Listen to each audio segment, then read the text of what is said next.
Students, आज मैं आपके लिए लेकर आया हूं इकोनॉमिक्स यानी अर्थशास्त्र के जो मल्टीपल चॉइस क्वेश्चन है, जो आपका पेपर होगा 24 तारीख को, उसके chapter wise multiple choice question लेकर आया हूं। इन्हें आप अच्छे से रिवाइज कीजिए और अपनी तैयारी को और ज्यादा मजबूत कीजिए। तो देरी न करते हुए हम स्टार्ट करते हैं। क्वेश्चन नंबर 1 है, जो चैप्टर नंबर 1 का सकारात्मक अर्थशास्त्र संबंधित है, तो इसका ऑप्शन सही हो जाएगा ए। किससे है? तथ्यों से। उसके बाद क्वेश्चन नंबर 2 है, निम्नलिखित में से कौन सा व्यष्टि अर्थशास्त्र का एक उदाहरण नहीं है? ध्यान से पढ़ना, नहीं है तो कौन नहीं है? अर्थव्यवस्था में समग्र मांग, ये ऑप्शन नंबर डी इससे संबंधित नहीं है। उसके बाद क्वेश्चन नंबर 3, असंगत को छांटिए, तो ये पढ़ेंगे। नंबर ए, जूता मोजा, कार, पेट्रोल, चावल, चपाती और मेज, कुर्सी। तो इसमें ऑप्शन कौन सा हो जाएगा? जो असंगत का मतलब है जो भिन्न हो, एक साथ ना जोड़ा जाता हो, तो ऑप्शन नंबर सी, चावल चपाती एक साथ नहीं है। क्या था? चाल यानी चावल दाल होता तो ये सही होता। आगे चलते हैं। क्वेश्चन नंबर 4, अर्थशास्त्र के जनक कौन थे? तो इसमें है आपका option number C, Adam Smith. हम गलत ऑप्शन नहीं पढ़ेंगे, जहां अगर आवश्यक होगी वही पढ़ेंगे। सीधा सीधा एक वन वर्ड क्वेश्चन की तरह हम मल्टीपल चॉइस क्वेश्चन को सॉल्व कर रहे हैं। क्वेश्चन नंबर 5, एक वस्तु की मानवीय आवश्यकता को संतुष्ट करने की क्षमता को कहते हैं। तो क्वेश्चन नंबर 5 का ऑप्शन नंबर सही हो जाएगा ए, उपयोगिता। उसके बाद क्वेश्चन नंबर 6, किसी वस्तु की वह मात्रा जिसे एक उपभोक्ता दी हुई कीमत तथा आय पर क्रय करता है उसे डॉट कहते हैं। क्या कहते हैं? 6 ऑप्शन नंबर सही हो जाएगा, वस्तु की मांग कहते हैं। नंबर 7, एक वक्र जिस पर सभी बिंदु यानी संयोग उपभोक्ता को समान संतुष्टि प्रदान करते हैं उसे क्या कहते हैं? तो क्वेश्चन नंबर 7 का ऑप्शन नंबर सही हो जाएगा ए। क्या कहते हैं उसको? अनधिमान वक्र।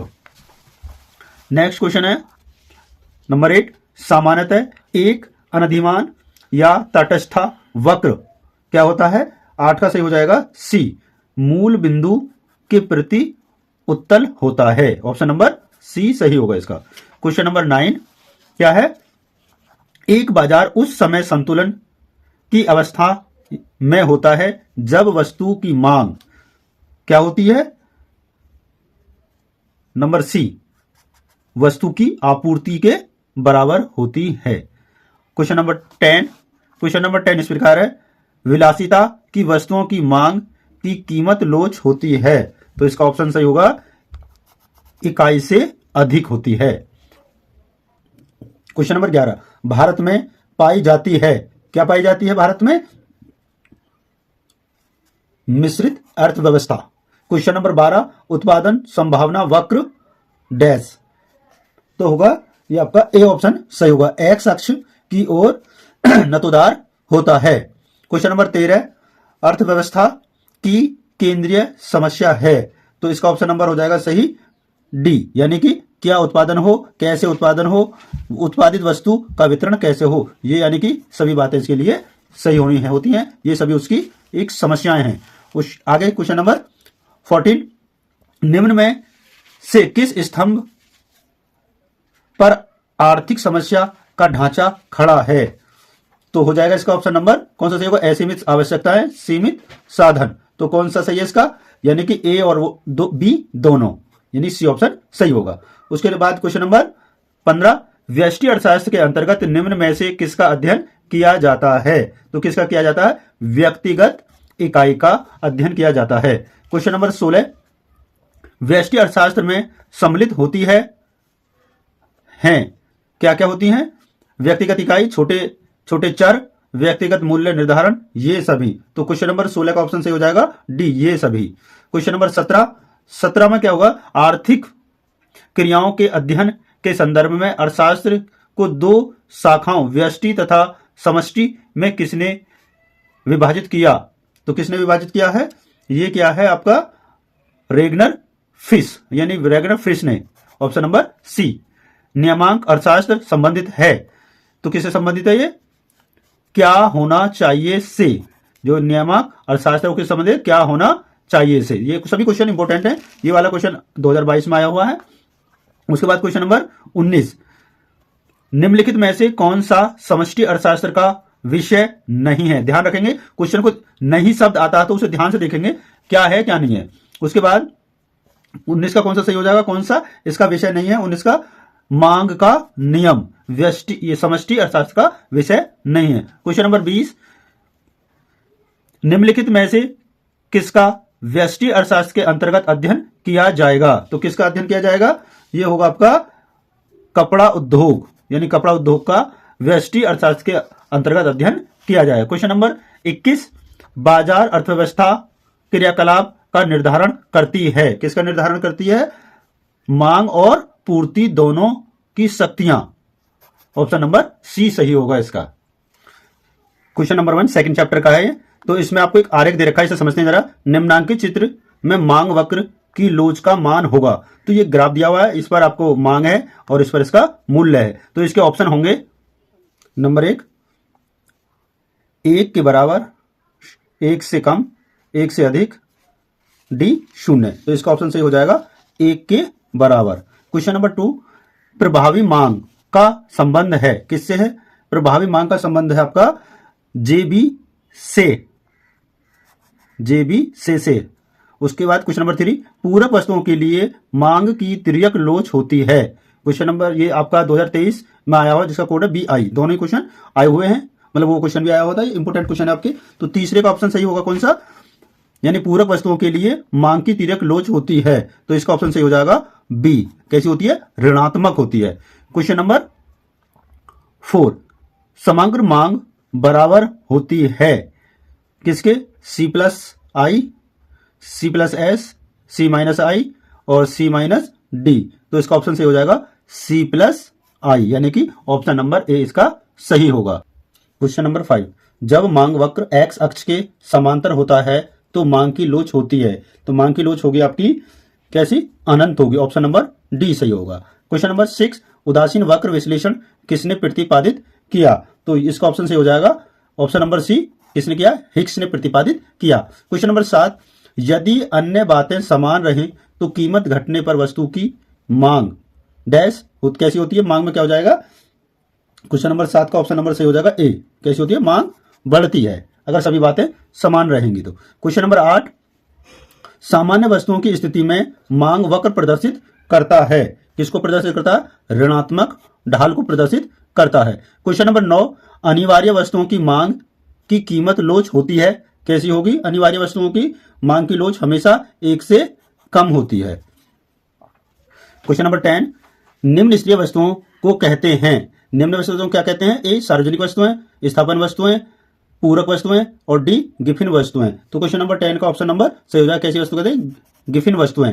नंबर 11, अनिधिमान वक्र होता है। कैसा होता है? यह होगा आपका मूल बिंदु की ओर उन्नोत्तर, मूल बिंदु की ओर अवनतोत्तर, और सी ए व बी दोनों, और डी ये सभी। तो 11 का ऑप्शन नंबर सही हो जाएगा ए, मूल बिंदु की ओर उन्नतोत्तर। क्वेश्चन नंबर 12, यदि एक वस्तु की 10 इकाइयों से कुल उपयोगिता 240 तथा 11 इकाइयों से कुल उपयोगिता 320 इकाई हो तो 11वीं इकाई की सीमांत उपयोगिता होगी। तो आप निकाल लेंगे, इसमें से माइनस करके निकाल लेंगे। तो इसका ऑप्शन सही हो जाएगा क्वेश्चन नंबर 80 सही होगा इसका, यानी कि डी ऑप्शन सही होगा, यानी कि 80 आ जाएगी। उसके बाद क्वेश्चन नंबर 13, सम सीमांत उपयोगिता नियम को निम्न में से कहा जाता है। क्या कहा जाता है? गोसेन। क्या कहा जाता है? गोसेन का द्वितीय नियम कहा जाता है। क्वेश्चन नंबर 14, यदि मांग की कीमत लोच शून्य हो तो मांग रेखा होती है। कैसी होती है? वाई अक्ष के समांतर। क्वेश्चन नंबर 15, यदि किसी वस्तु की मांग पूर्णतः लोचदार हो तो मांग रेखा होगी। कैसी होगी मांग रेखा? एक्स अक्ष के समांतर होगी। उसके बाद क्वेश्चन नंबर 16, चाय की कीमत में वृद्धि से चीनी की मांग में होगी। क्या होगी? चाय की कीमत में वृद्धि से चीनी की मांग में क्या होगी? कमी हो जाएगी ए। उसके बाद 17 क्या है? विलासिता की वस्तुओं की मांग की कीमत लोच होती है। क्या होती है विलासिता की वस्तुओं की मांग की लोच? एक इकाई से अधिक, यानी कि ऑप्शन नंबर ए सही होगा। क्वेश्चन नंबर 18, यदि किसी देश के आयातों में वृद्धि हो तो घरेलू वस्तुओं व सेवाओं की मांग में क्या हो जाएगी, मांग घट जाती है, बढ़ जाती है, घट जाती है, सी अपरिवर्तित रहती है या शून्य हो जाती है। तो क्वेश्चन नंबर 18 का जो ऑप्शन सही होगा वो होगा बी, घट जाती है। तो ये क्वेश्चन भी आपका 2022 में आया हुआ है। अब चले हम प्रश्न नंबर जो आपका 1 है चैप्टर नंबर 3 का, वो इस प्रकार है, कुल परिवर्तित लागत बराबर है। तो इसका ऑप्शन सही हो जाएगा आपका ए, औसत परिवर्तित लागत मल्टीप्लाई कुल उत्पादन मात्रा। ऑप्शन सही होगा ए। उसके बाद क्वेश्चन नंबर 2, अल्पकाल में निम्नलिखित में से उत्पादन के किस साधन में परिवर्तन करना असंभव होता है। तो ऑप्शन सही हो जाएगा डी, यानी कि मशीन में परिवर्तन करना कठिन होता है या असंभव ही है। उसके बाद क्वेश्चन नंबर 3, कुल लागत बराबर परिवर्तनशील लागत प्लस क्वेश्चन मार्क, कौन सा होगा इसका ऑप्शन नंबर सही हो जाएगा डी, कुल स्थिर लागत, यानी परिवर्तनशील लागत को और कुल स्थिर लागत को हम ऐड कर दें यानी जोड़ दें तो हमारी कुल लागत आ जाएगी। उसके बाद क्वेश्चन नंबर 4, उत्पादन की दृष्टि से दीर्घकाल वह अवधि है जिसमें क्या किया जा सकता है। ऑप्शन नंबर डी, यानी उत्पादन के केवल एक साधन को बढ़ाया जा सकता है, उत्पादन के केवल परिवर्तनीय साधन को बढ़ाया जा सकता है, उत्पादन के परिवर्तन अपरिवर्तनीय सभी साधनों को बढ़ाया जा सकता है, या डी उपयुक्त में से कोई नहीं। तो क्वेश्चन नंबर 4 का ऑप्शन नंबर सही होगा डी, उपयुक्त में से कोई नहीं। उसके बाद क्वेश्चन नंबर 5, उत्पादन का अर्थ है। तो उत्पादन का अर्थ है उपयोगिता का सृजन। क्वेश्चन नंबर 6, सीमांत लागत वक्र का आकार होता है। सीमांत उत्पादक कैसा होता है, यू की आकृति का। इसे देख लें, इंपोर्टेंट प्रश्न ये, जो सीमांत लागत वक्र का आकार कैसा होता है, यू आकार का होता है, इसे याद रखेंगे अच्छे से। क्वेश्चन नंबर 7, अल्पकाल में निर्गत या उत्पादन में इकाई वृद्धि होने पर परिवर्तन लागत में होने वाली वृद्धि को क्या कहते हैं। तो इसको क्या कहेंगे हम, 7 का ऑप्शन नंबर औसत परिवर्तनशील लागत कहते हैं। आगे क्वेश्चन नंबर 8, आगत प्राप्त करने के लिए फर्म द्वारा किया जाने वाला वह कहलाता है। क्या कहलाता है वो, लाभ, लागत, आगम या उत्पादन। तो क्वेश्चन नंबर 8 का ऑप्शन सही हो जाएगा, वो कहलाता है लागत। क्वेश्चन नंबर 9, मजदूरी होती है, क्या होती है, स्पष्ट लागत, अस्पष्ट लागत, अवसर लागत या इनमें से कोई नहीं। तो क्या होती है, स्पष्ट लागत होती है मजदूरी। आगे चलते हैं क्वेश्चन नंबर 10। तो क्वेश्चन नंबर 10 इस प्रकार है, जब उत्पादन शून्य होता है तो कुल लागत होती है, क्या होती है, शून्य, स्थिर लागत के बराबर, परिवर्ती लागतों के बराबर, सीमांत लागत के बराबर। तो इसका ऑप्शन सही हो जाएगा क्वेश्चन नंबर 10 का बी ऑप्शन, यानी कि स्थिर लागत के बराबर। क्वेश्चन नंबर 11, उत्पादन फलन क्या है। उत्पादन फलन क्या है, उत्पादन प्रक्रिया, आगतों तथा निर्गमित के बीच एक तकनीकी संबंध, सी किसी फर्म का उत्पादन ढांचा, या डी उत्पादन की योजना। तो इसका ऑप्शन सही हो जाएगा 11 का, आगतों तथा निर्गतों के बीच एक तकनीकी संबंध। आगे चलते हैं क्वेश्चन नंबर 12 की। क्वेश्चन नंबर 12, फर्म के संतुलन हेतु आवश्यक शर्तें होती हैं। तो क्वेश्चन नंबर 12 का ऑप्शन सही हो जाएगा बी, सीमांत आय बराबर सीमांत लागत। क्वेश्चन नंबर 13, औसत लागत वक्र का आकार होता है। तो क्वेश्चन नंबर 13 का ऑप्शन सही हो जाएगा, तो औसत लागत वक्र का आकार कैसा होता है, यू आकार का होता है। क्वेश्चन नंबर 14, दीर्घ काल में उत्पादन के कितने साधन स्थिर होते हैं। तो दीर्घ काल में उत्पादन के कितने साधन स्थिर होते हैं। तो ऑप्शन सही हो जाएगा सी, कोई नहीं, मतलब कोई साधन स्थिर नहीं होता है। क्वेश्चन नंबर 15, जब सीमांत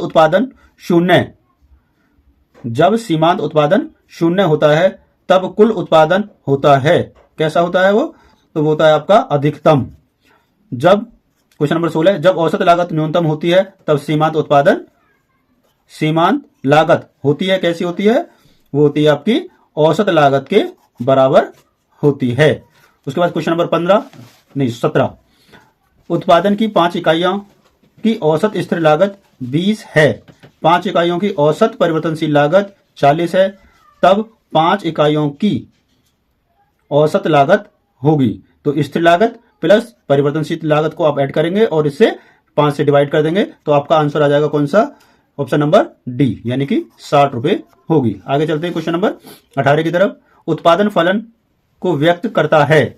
उत्पादन फलन को कौन सा व्यक्त करेगा इसमें से, क्वेश्चन नंबर 18 का वो है आपका बी, यानी क्यू एक्स बराबर F A B C D, यानी कि ये आपके उत्पाद हो गए। आगे क्वेश्चन नंबर 19। क्वेश्चन नंबर 19 में निम्न में से कौन सा कथन सत्य है?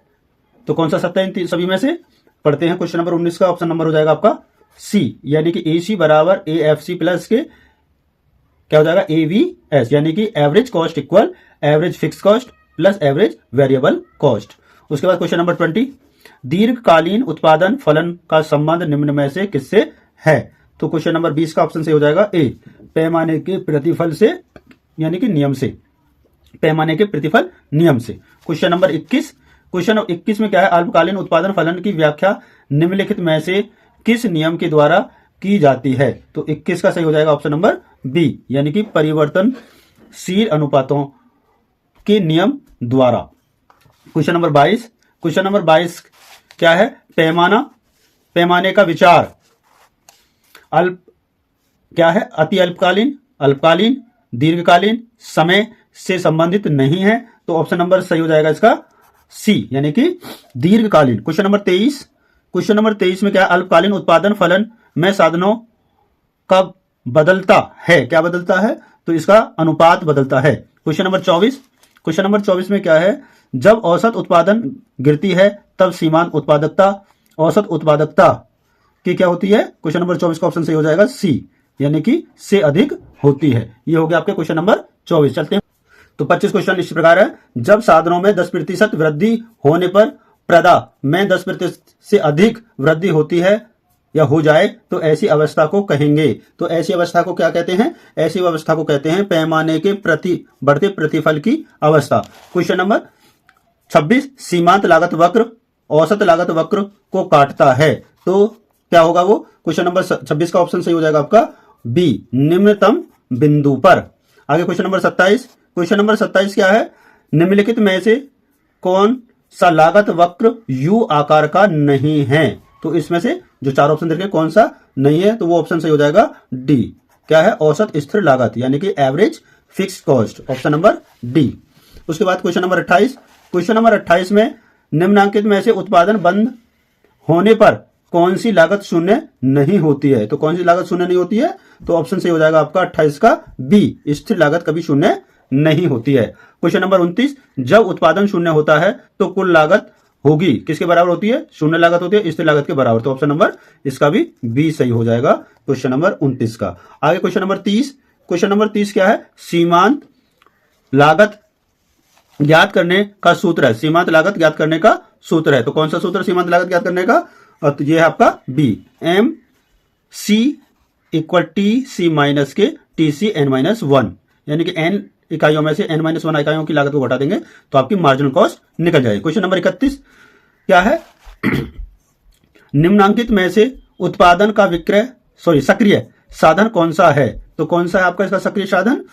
ए भूमि पूंजी, बी और सी में श्रम, और इनमें से कोई नहीं, ऑप्शन नंबर डी। तो 31 का सही हो जाएगा आपका सी, श्रम, ये सक्रिय साधन है।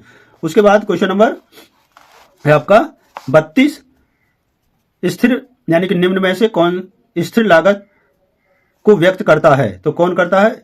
ए विद्युत बल यानी विद्युत बिल, कच्चे माल पर खर्च, मजदूरी, स्थिर पूंजी पर ब्याज। तो ऑप्शन सही हो जाएगा 32 का डी, स्थिर पूंजी पर ब्याज। उसके बाद क्वेश्चन नंबर 33 यही दिया हुआ है इसके नीचे। तो 33 पर कुल आगम रेवेन्यू और कुल लागत यानी कॉस्ट के बीच का अंतर कहलाता है, क्या कहलाता है? कुल रेवेन्यू में से कुल लागत घटा देंगे तो वो कहलाएगा आपका लाभ कहलाएगा, यानी 33 का ऑप्शन नंबर लाभ या हानि, लाभ या हानि, यानी अगर रेवेन्यू ज्यादा है तो लाभ होगा और कॉस्ट ज्यादा है तो हानि होगी। तो ऑप्शन से हो जाएगा सी, लाभ या हानि। उसके बाद वर्तमान युग में उत्पादन के कितने साधन है? तो उत्पादन कितने साधन है? 5 साधन है, ऑप्शन नंबर सी सही होगा इसका। तो आगे चलते हैं क्वेश्चन चैप्टर नंबर नेक्स्ट की तरफ। चैप्टर नंबर 4 और पहला क्वेश्चन वेरी वेरी इंपोर्टेंट है। देखो 22, 23, 23 के 2 सेटों में आया हुआ है। तो क्या है क्वेश्चन? पूर्ण प्रतियोगिता के अंतर्गत होता है, या किस तरीके से आया? पूर्ण प्रतियोगिता में एक फर्म की यानी कि क्या स्थिति होती है? तो चौथे का ऑप्शन नंबर ए सही हो जाएगा, average revenue equal marginal revenue, ये ऑप्शन यानी कि बराबर होता है। आगे चलते हैं क्वेश्चन नंबर 2, एक पूर्ण प्रतिस्पर्धात्मक बाजार में किसी वस्तु की कीमत कौन निर्धारित करता है? तो क्वेश्चन नंबर 2 का ऑप्शन सही हो जाएगा, एक उद्योग, मतलब जो बनाता है वो उसकी कीमत निर्धारित करता है। उसके बाद आगे चलते हैं क्वेश्चन नंबर 3। क्वेश्चन नंबर 3 आपका, निम्न में से कौन सी एक फर्म न्यूनतम लागत फर्म होती है? तो कौन सी होगी? पूर्ण प्रतियोगी, अपूर्ण प्रतियोगी फर्म, एकाधिकार फर्म और द्विअधिकार फर्म। तो क्वेश्चन नंबर 3 का ऑप्शन सही हो जाएगा पूर्ण प्रतियोगी फर्म।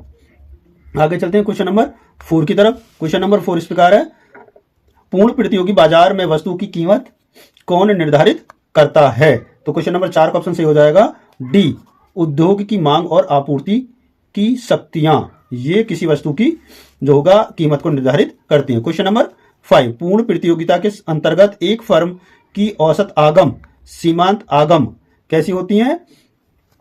के बराबर होती हैं, यानी कि ऑप्शन नंबर सी सही है। आगे चलते हैं क्वेश्चन नंबर 6, पूर्ण प्रतियोगिता में क्या होता है? वस्तुएं समरूप होती हैं। पूर्ण प्रतियोगिता में वस्तुएं कैसी होती हैं? समरूप वस्तुएं होती हैं। नेक्स्ट चलते हैं क्वेश्चन नंबर 7 की तरफ। हाँ, क्वेश्चन नंबर 7, AR प्रदर्शित किया जाता है किसके द्वारा? TR अपॉन Q के द्वारा, यानी कि average revenue, total revenue upon quantity या मात्रा जो उत्पादन होगा उसके द्वारा प्रदर्शित किया जाता है। क्वेश्चन नंबर 8, MR प्रदर्शित किया जाता है। तो MR किसके द्वारा प्रदर्शित किया जाएगा? C के द्वारा, del TR upon del Q, यानी टोटल रिवेन्यू में परिवर्तन अपॉन उत्पादन में परिवर्तन। ऑप्शन नंबर सी सही होगा। उसके बाद क्वेश्चन नंबर 9, एकाधिकार एवं एकाधिकारी प्रतियोगिता में होता है। क्वेश्चन नंबर 9 का सही हो जाएगा option number C, average revenue greater than marginal revenue, यानी कि AR greater than MR। Question number 10, जब सीमांत आगम डैश होता है तो कुल आगम अधिकतम होता है। तो क्वेश्चन नंबर 10 का ऑप्शन नंबर सही हो जाएगा ए, शून्य होता है, यानी यहां शून्य आएगा। उसके बाद क्वेश्चन नंबर 11, एक वस्तु की 5 इकाइयां बेचने पर कुल आगम 100 रुपए है, 6 इकाइयां बेचने पर 8 रुपए, 6 इकाइयां बेचने पर 8 रुपए, 6 इकाइयां किस कीमत पर बेची जाती हैं?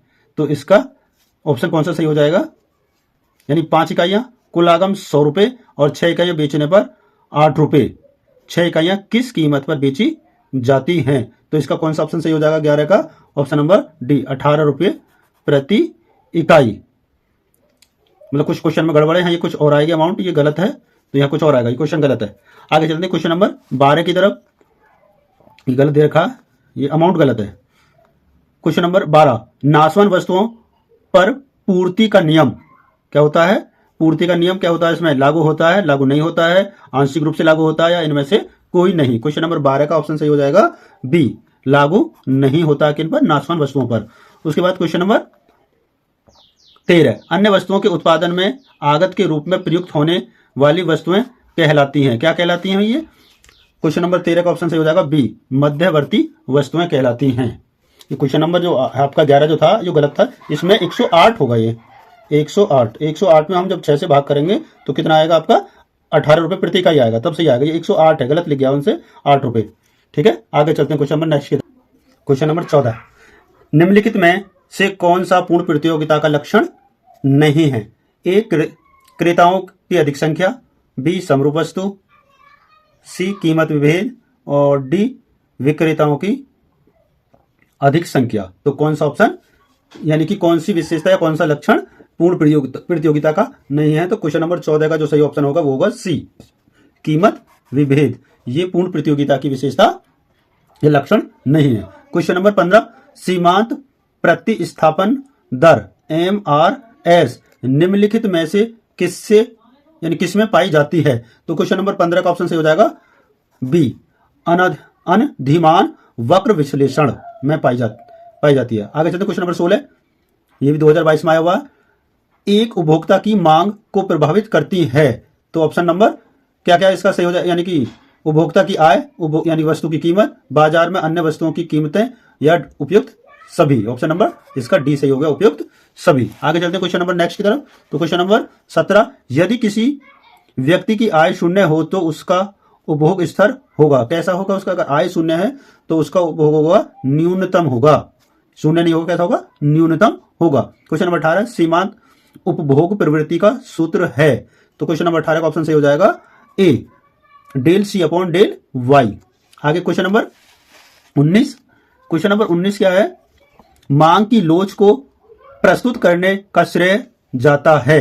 किसको जाता है? मांग की लोच को प्रस्तुत करने का श्रेय ये जाता है मिस्टर प्रोफेसर मार्शल को।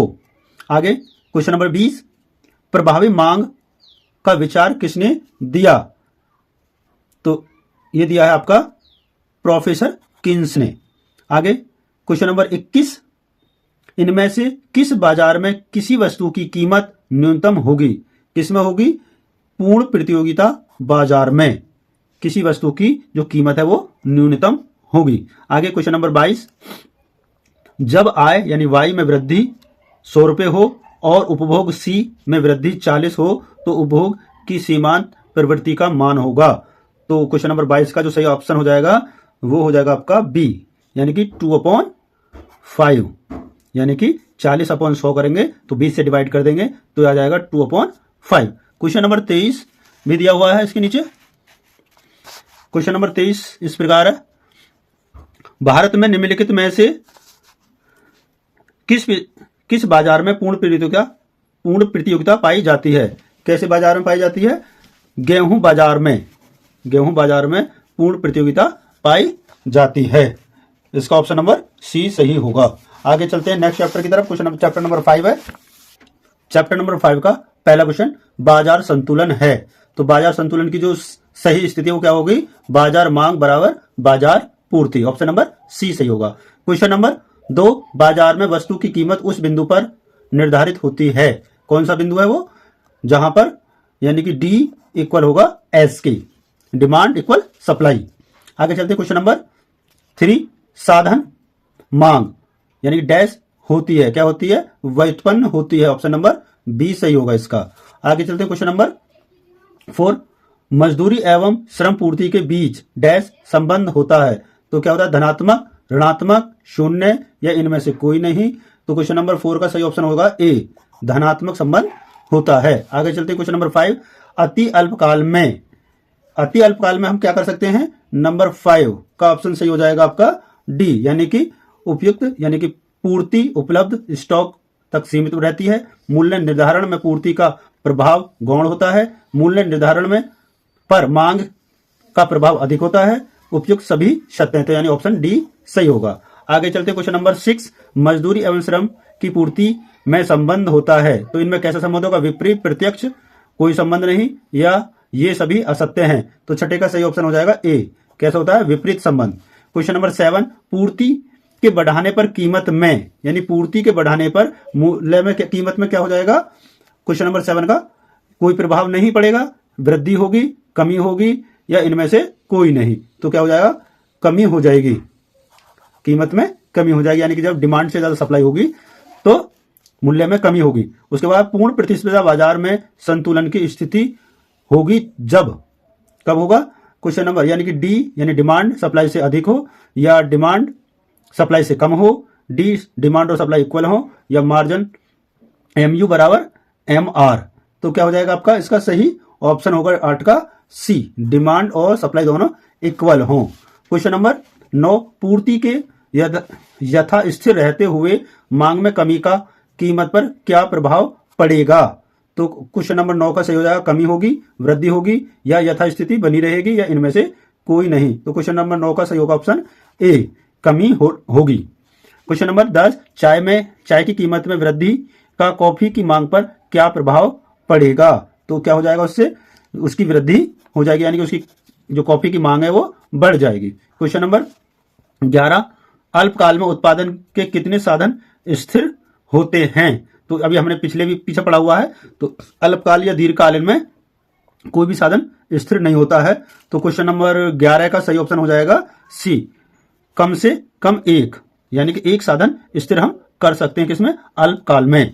तो ये हमने पढ़े हैं चैप्टर नंबर 1 से और चैप्टर नंबर 5 तक की जो मल्टीपल चॉइस क्वेश्चन है वो हमने कंप्लीट कर लिए हैं। तो अभी इसका सेकंड पार्ट अगर आपको चाहिए तो मैं अभी इसे सुबह तक आपको प्रोवाइड करा दूंगा, और अपनी तैयारी अच्छे से करते रहिए। आपका कोई भी मल्टीपल चॉइस क्वेश्चन गलत नहीं होना चाहिए। Thank you for watching this video.